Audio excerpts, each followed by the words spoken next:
শঙ্কর সাহা। আমরা এখানে আসছি কিছু দান করার জন্য। ঠিক আছে, আমরা 4-5 জন আছি, আমরা দান করার জন্য আসছি। মসজিদের নামটা বলুন। কি নাম আপনার? একটু প্রথম থেকে বলেন তো দাদা, জি বলেন। নরসিংদী বেলানগর, নরসিংদী বেলানগর, শঙ্কর সাহা। আমরা এখনো পাকলা মসজিদ আছি, এখন কিছু দান করার জন্য। আমরা 4-5 জন আছি, আমরা সবাই দান করে এখন যাবো না, গাড়ি নিয়ে আসছি। কে কে আসছে আপনার সাথে? এখানে আছে আরো 2 জন আছে, কি নাম ওদের? 3 জন আছে মহিলা, আর আরেকটা আছে ফরাদ, আরেকটা নাম কি?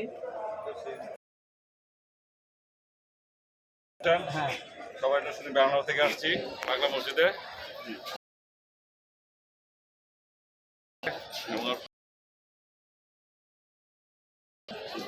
তাই আমার একজন কি উদ্দেশ্যে আসে? সদর আমাদের এখানে